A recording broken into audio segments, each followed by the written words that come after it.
Hello बच्चे। पिछले पाठ में हम लोग देखे कि पौधे भी विषमपोषी होते हैं और पौधे का विषमपोषी के पोषण की कई विधियां का बारे में हम लोग चर्चा कर रहे थे, जिसमें सबसे पहले हम लोग बात किए थे परजीवी पोषण के बारे में, जिसका सबसे अच्छा उदाहरण है अमरवेल, जो दूसरे पेड़ के ऊपर लटकते हुए रहते हैं और उसी से अपना भोजन प्राप्त करते हैं। इसलिए अमरवेल को परजीवी कहा गया।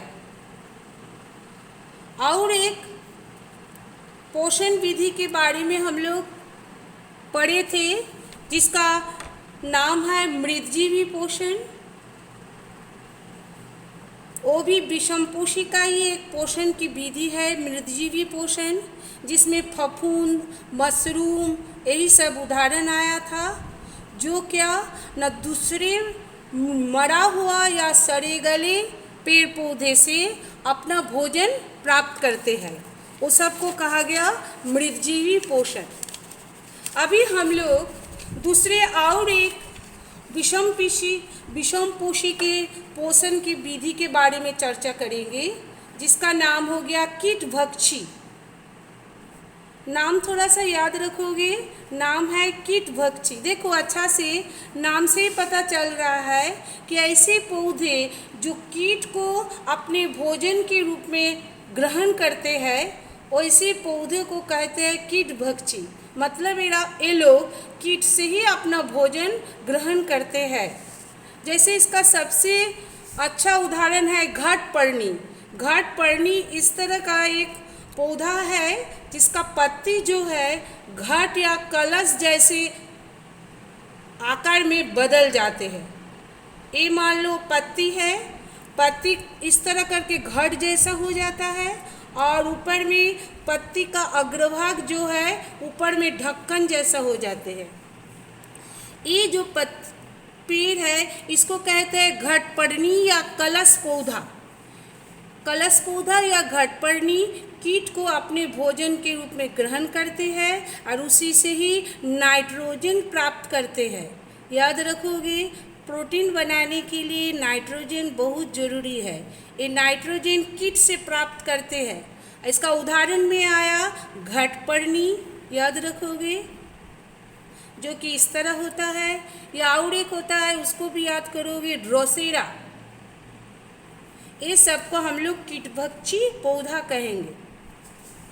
और एक बात है इसका, लेकिन याद रखोगे, हरा रंग होने के कारण और क्लोरोफिल रहने के कारण ये प्रकाश संश्लेषण क्रिया भी करते हैं।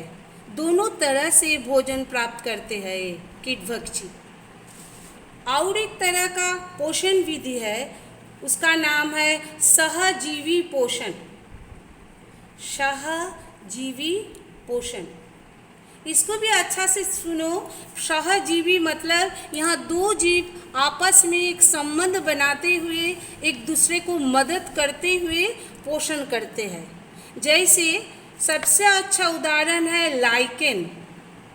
लाइकेन क्या है ना, कोई नमी वाला पुराना दीवार या बड़े बड़े वृक्ष का जो तना, उस वृक्ष के तना पर लाइकेन पनपते हैं।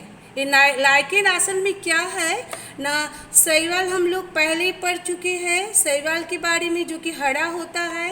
ये शैवाल और फफूंद ये दोनों मिल के बनाते हैं। कैसे बनाते हैं ना, बड़े बड़े वृक्ष का जो तना है या दीवार है, उसी दीवार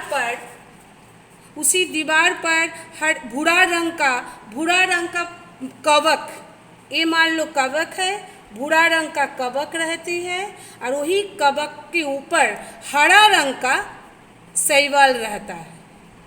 ये लोग कैसे एक दूसरे को मदद करते हैं ना, दीवार या नमीयुक्त जो तना है उसमें जो कवक रहते हैं, एक कवक शैवाल को आवास माने रहने का जगह, जल पोषक तत्व देते हैं और बदले में शैवाल चूँकि ये हरा है, क्लोरोफिल है, इसीलिए ये प्रकाश संश्लेषण करते हैं और संश्लेषित भोजन किसको देते हैं ना, कवक को।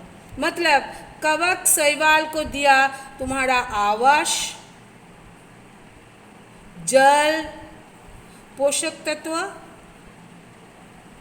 और बदले में शैवाल प्रकाश संश्लेषण क्रिया करके कवक को क्या देता है ना, भोजन, संश्लेषित भोजन। मतलब ये दोनों आपस में संबंध बनाते हुए रहते हैं, इसलिए इसको और एक नाम सहजीवी संबंध के नाम से भी जाना जाता है। ऐसी पोषण की विधि को सहजीवी पोषण कहेंगे, जिसमें एक दूसरे पर निर्भर करते हुए वे लोग अपना पोषण विधि चलाते हैं। एक छोटा सा और एक उदाहरण है जो तुम लोग जानते होंगे, जो फलीदार पौधे हैं। फलीदार मतलब दलहन, जैसे मटर, अरहर, चना, ये सब जो पौधे हैं, ये सब पौधे का जड़ में एक गांठ रहता है। ये जो गांठ, इस गांठ में राइजोबियम नामक एक जीवाणु रहता है। ये राइजोबियम जीवाणु जो है, ये क्या करता है, हवा में जो नाइट्रोजन है उस नाइट्रोजन को जड़ में लाते हैं और जिससे ये मटर, चना, ये सब पौधा जो क्या करते हैं, आसानी से नाइट्रोजन प्राप्त करते हैं। मतलब ये दोनों राइजोबियम और जो दलहन जो पौधा है, ये दोनों भी आपस में संबंध करते हैं। राइजोबियम वहाँ रहते हैं, मतलब राइजोबियम को आवास मिला, जल मिला और बदले में राइजोबियम मटर, चना या दलहन पौधा को दिया नाइट्रोजन। इस तरह करके ये दोनों भी कौन संबंध है ना, सहजीवी पोषण विधि करते हैं और संबंध हुआ सहजीवी संबंध। विषम पोषी पोषण में तब 4 पोषण की विधियाँ हुआ। एक परजीवी पोषण जो कि अमरवेल परजीवी, दूसरा मृतजीवी पोषण मशरूम कवक, तीसरा कीटभक्षी जो हो गया घटपर्णी, ड्रोसेरा आदि, और चौथा हो गया सहजीवी पोषण जिसमें लाइकेन आता है। लाइकेन में याद रखोगे शैवाल और कवक मिलके संबंध बनाते हैं। और एक उदाहरण हम लोग लिए दलहन पौधा का, जिसमें राइजोबियम जड़ के गांठ में रहते हैं।